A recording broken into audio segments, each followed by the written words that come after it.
Hello. आज मैं आपके लिए एक नया वीडियो लेकर आया हूं जो कि स्टीवन कवी द्वारा लिखी हुई किताब the 7 habits of highly effective people पर आधारित है। इस वीडियो में मैं आपको कामयाब और प्रभावशाली लोगों की 7 आदतें बताऊंगा। ये वह अच्छी आदतें हैं जिसकी वजह से लोग दूसरों को प्रभावित कर पाते हैं और कामयाबी हासिल करते हैं। ये आदतें ज़्यादातर सभी कामयाब लोगों में होती हैं।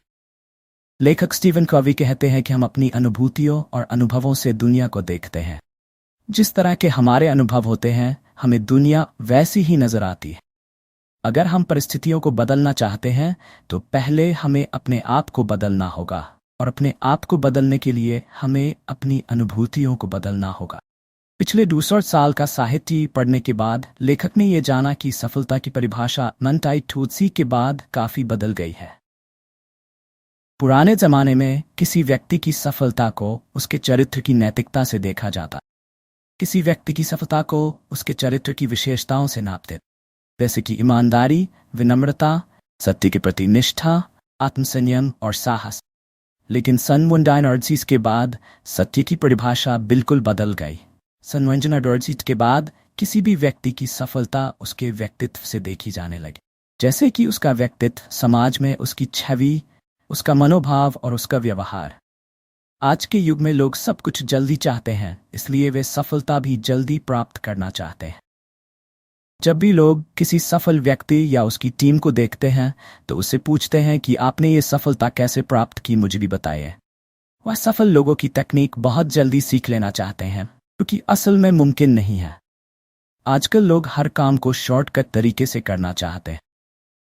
वह ये नहीं जानते कि सफलता प्राप्त करने के लिए मेहनत करनी पड़ती, और उसमें लगता है सफलता के लिए शॉर्टकट जिन्हें हम मेहनत और समय बचाने के लिए इस्तेमाल करना चाहते हैं, इनसे हम केवल छोटी सी सफलता प्राप्त कर सकते हैं, लेकिन हम लंबे समय तक सफल नहीं रह सकते। स्टीवन कवी कहते हैं कि असल में समस्याएं उतनी बड़ी होती नहीं है जितनी हमें लगती है।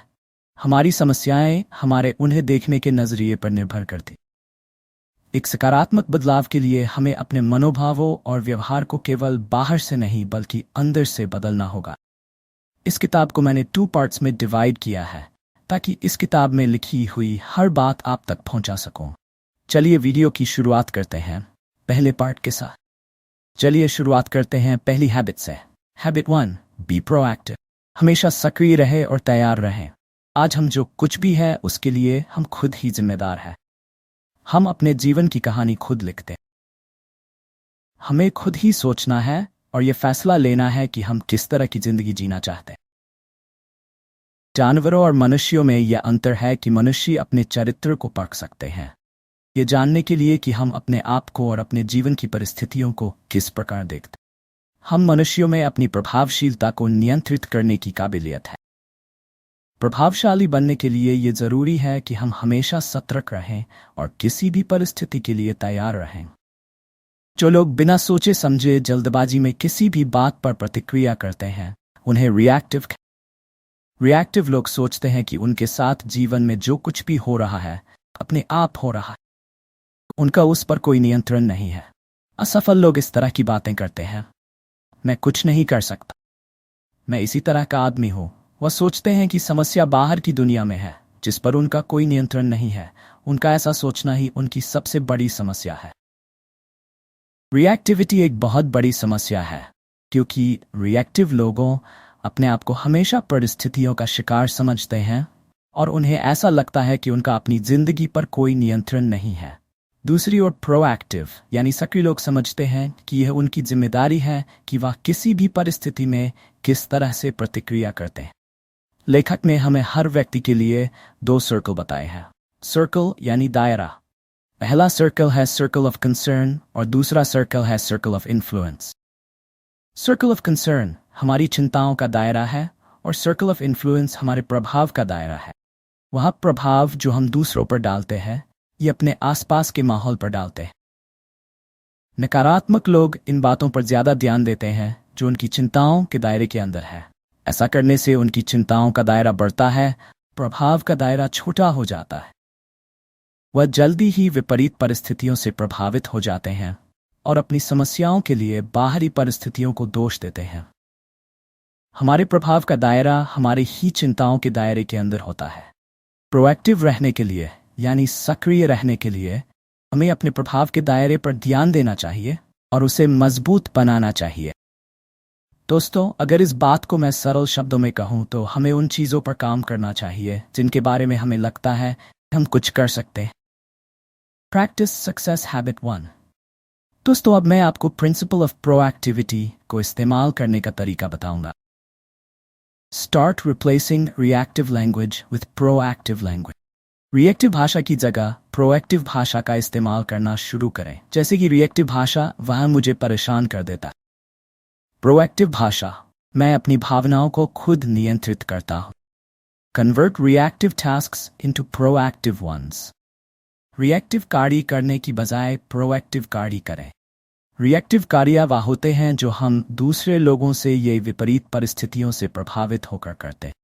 प्रोएक्टिव कार्य उन्हें कहते हैं जो हम सतर्कता से योजना बनाकर करते हैं। प्रोएक्टिव कार्य करने से हम आने वाली परिस्थितियों के लिए तैयार रहते हैं। प्रोएक्टिव कार्य करने से हम परिस्थितियों से डरते नहीं हैं, बल्कि समस्याओं का समाधान करते हैं। हम खुद पर और अपने जीवन पर नियंत्रण रखते हैं।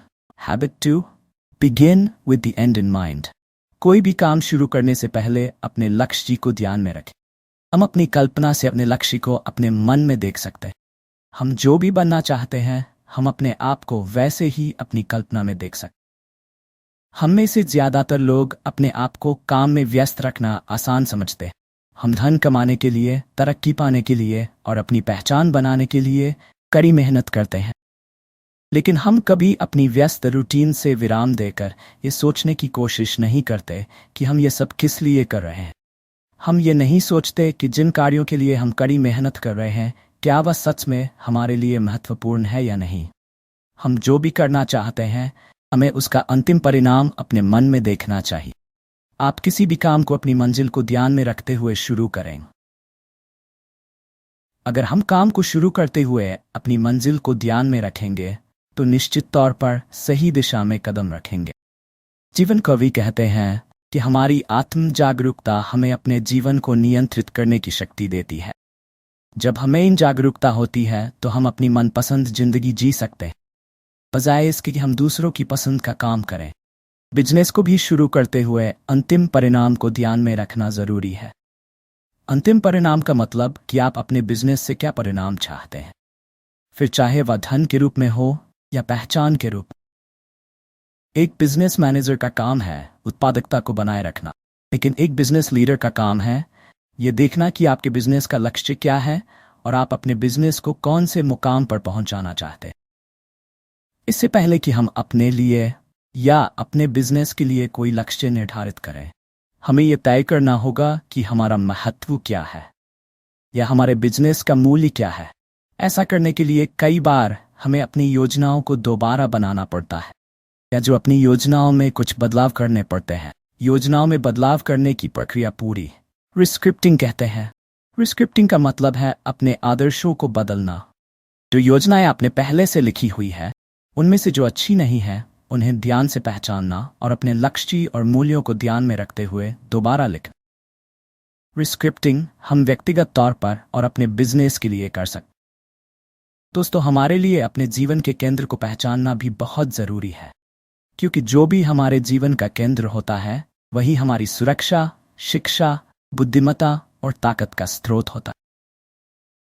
उदाहरण के तौर पर आपका परिवार, आपका जीवन साथी, आपका धन, आपका काम या आप स्वयं भी अपने जीवन के केंद्र हो सकते हैं। अपने जीवन के केंद्र को ध्यान में रखकर ही हम अपनी रोज की रूटीन के फैसले लेते हैं, काम करते हैं और उसी से प्रोत्साहित भी होते हैं। स्टीवन कवी कहते हैं कि हमारे जीवन का केंद्र कोई सिद्धांत होना चाहिए। हमें उन सिद्धांतों की पहचान होनी चाहिए जो समय के साथ नहीं बदलते। हमें उन सिद्धांतों को अपने जीवन का सिद्धांत बनाना चाहिए। ऐसे सिद्धांत हमें जीवन में सही रास्ता दिखाते हैं, जिस पर चलकर हम अपने व्यवहार को अपनी सोच और अपने मूल्यों से मिला सकें। Practice success habit 2। दोस्तों, अब मैं आपको बताऊंगा कि आप दूसरी हैबिट को किस तरह से अमल में ला सकते। आप इस बात की कल्पना करें कि आपकी मृत्यु के बाद लोग आपके बारे में क्या सोचेंगे। आपके परिवार के सदस्य, आपके करीबी रिश्तेदार और आपके दोस्त आपके बारे में क्या बात करेंगे? ये लोग इस बारे में ज़रूर बात करेंगे कि आपने किस तरह से अपनी ज़िंदगी को जिया। वह ये भी कहेंगे कि उनके साथ आपका रिश्ता कैसा था। अब ज़रा सोचिए कि आप अपनी मृत्यु के बाद उनके मुंह से क्या कहलवाना चाहते हैं। आप सोचिए कि आपके पास जीवित रहने के लिए केवल 30 दिन है। अपनी प्राथमिकताओं को निर्धारित करें और 30 दिन के अंदर उन प्राथमिकताओं पर जीने का अभ्यास करें। अपनी भूमिकाओं को अलग अलग एक कागज पर नोट करें। आपकी व्यक्तिगत भूमिका, आपके काम की भूमिका और आपकी सामाजिक भूमिका। इन सभी भूमिकाओं के लिए 3 से 5 लक्ष्य निर्धारित करें और उन सब लक्ष्यों को भी कागज पर नोट करें। तो किस बात से डर लगता है? क्या आपको पब्लिक के सामने बोलने से डर लगता है? किसी काम को करने के बाद लोगों की प्रतिक्रिया से डर लगता है? कुछ नया करने के लिए अपने परिवार वालों से डर लगता है?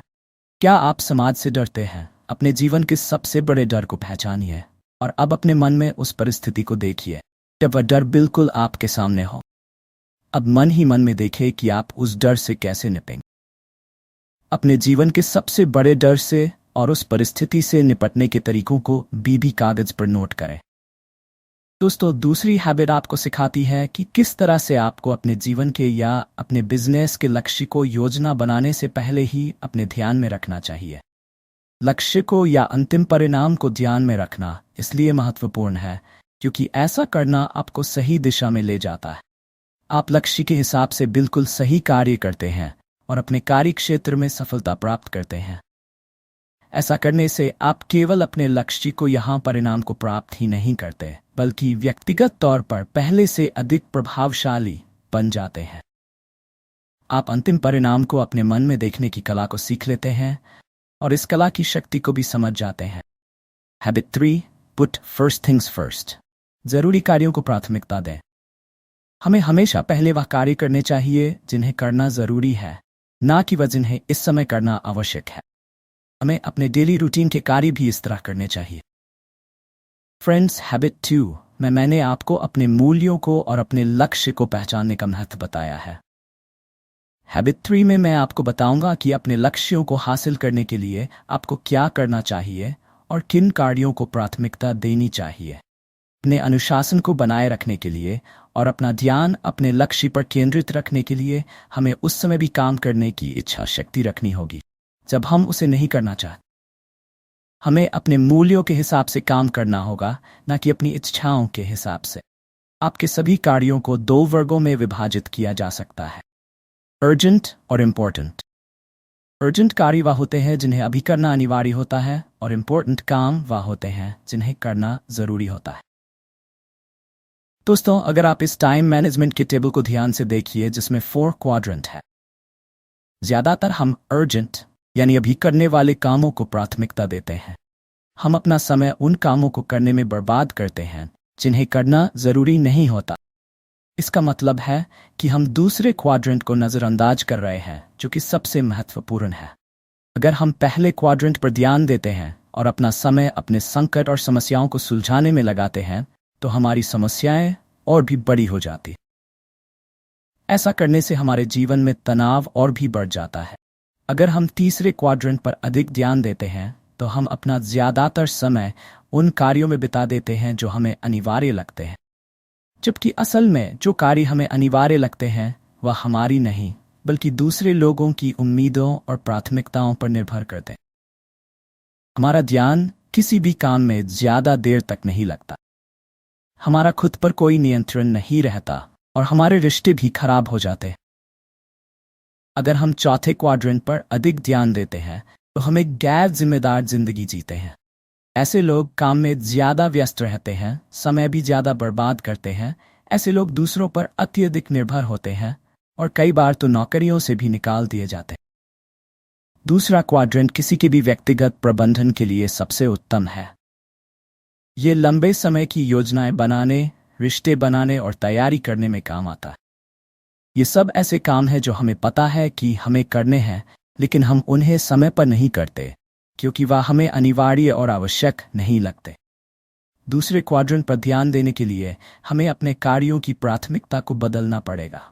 हमें दूसरे कार्यों को ना कहना होगा चाहे वह हमें अनिवार्य लग रहे हो। जब हम दूसरे क्वाड्रेंट पर ध्यान देते हैं, इसका मतलब है कि हम लंबे समय के लिए सोच रहे हैं। हम कार्यों को शुरू से करते हैं और समस्याओं को उनके आने से पहले ही रोक देते हैं। ऐसा करने से हम परेटो प्रिंसिपल को अमल में लाते हैं। परेटो प्रिंसिपल कहता है कि हमें अपने 8% परिणाम 8% समय में किए हुए कार्यों से मिलते हैं। हमें अपना ज्यादा ध्यान अपने रिश्ते और कार्यों के परिणामों पर लगाना चाहिए और उसके बाद समय पर ध्यान देना चाहिए। Practice success habit 3। अब मैं आपको हैबिट 3 को विकसित करने के कुछ तरीके बताऊंगा। दूसरे क्वाड्रेंट की एक ऐसी गतिविधि को पहचानें जिसे आप बहुत समय से नजरअंदाज कर रहे थे। इस गतिविधि को एक डायरी में नोट करें और उसे अमल में लाने की अपने आप से कमिटमेंट करें। कार्यों को प्राथमिकता देने के लिए एक डायरी में आप खुद अपना समय प्रबंधन का एक मैट्रिक्स बनाएं। समय प्रबंधन का मैट्रिक्स बनाने के बाद ये देखें कि आप किस क्वाड्रेंट में कितना समय लगाएंगे। उसके बाद 3 दिन तक अपने कार्यों को करने का समय नोट करें और फिर देखें आपका अंदाजा कितना सही था। सबसे महत्वपूर्ण बात यह है कि आपने दूसरे क्वाड्रेंट में कितना समय लगाया। हैबिट 4। Think win win. प्रभावशाली और स्वतंत्र रिश्ते बनाने के लिए हमें वहां परिस्थितियां बनानी चाहिए जिनमें सभी का फायदा हो। ऐसी परिस्थितियों को विन विन सिचुएशंस कहते हैं और विन विन सिचुएशंस हर पार्टी के लिए फायदेमंद होती। लेखक स्टीवन कवी कहते हैं कि इंसान के रिश्ते 6 प्रकार के होते हैं। चलिए मैं आपको एक एक करके सेक्स रिश्तों के बारे में बताता हूं। विन विन, इसमें दोनों लोग जीतते हैं। किसी भी प्रकार का समझौता या से समाधान दोनों लोगों के लिए फायदेमंद होता है।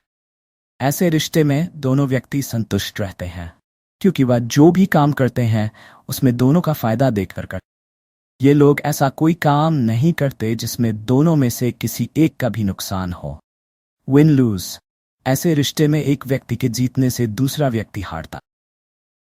इस प्रकार के व्यक्ति किसी भी काम को करवाने के लिए अपनी पोजीशन और ताकत का इस्तेमाल करते हैं। इसमें केवल जीतने वाले का फायदा होता है और हारने वाले व्यक्ति का नुकसान होता है।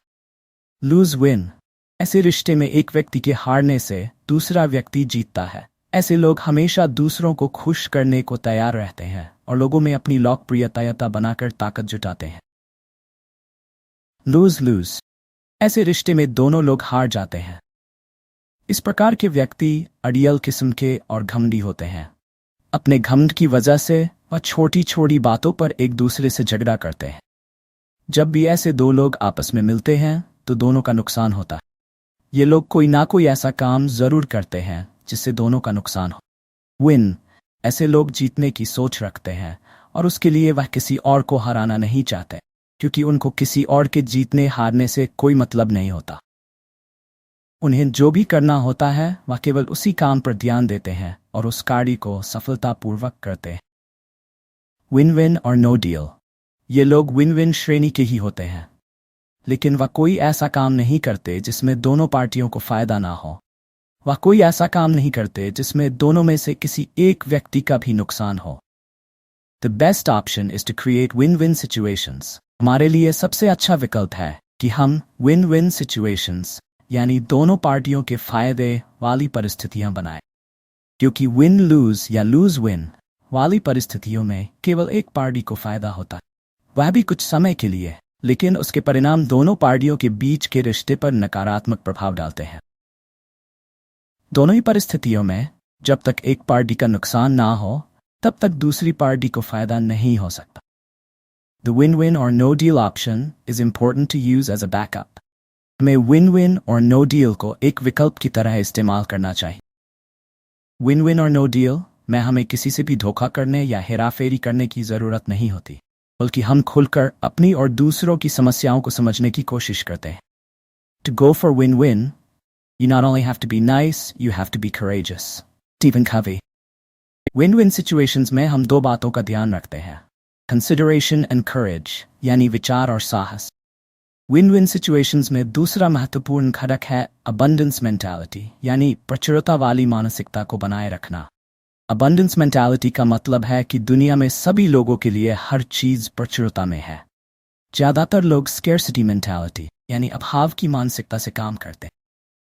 वह इस तरह सोचते हैं कि अगर आपको कुछ मिलेगा तो उन्हें कुछ नहीं मिलेगा। इस तरह के लोग अपनी पहचान और अपने काम के क्रेडिट को कभी दूसरों से शेयर नहीं करते। वह दूसरों की सफलता को देखकर कभी खुश नहीं होते। जीवन में जितना हमारा चरित्र अच्छा होगा उतना ही हम सक्रिय रहेंगे। जितना हम विन विन के प्रति प्रतिबद्ध रहेंगे हम उतने ही प्रभावशाली बने रहेंगे। विन विन बने रहने के लिए हमें परिणामों पर ध्यान देना चाहिए, ना काम करने के तरीकों पर, ना समस्याओं पर और ना ही लोगों पर। विन वाली मानसिकता को प्रतिस्पर्धा के इस वातावरण में बनाए रखना बहुत कठिन है।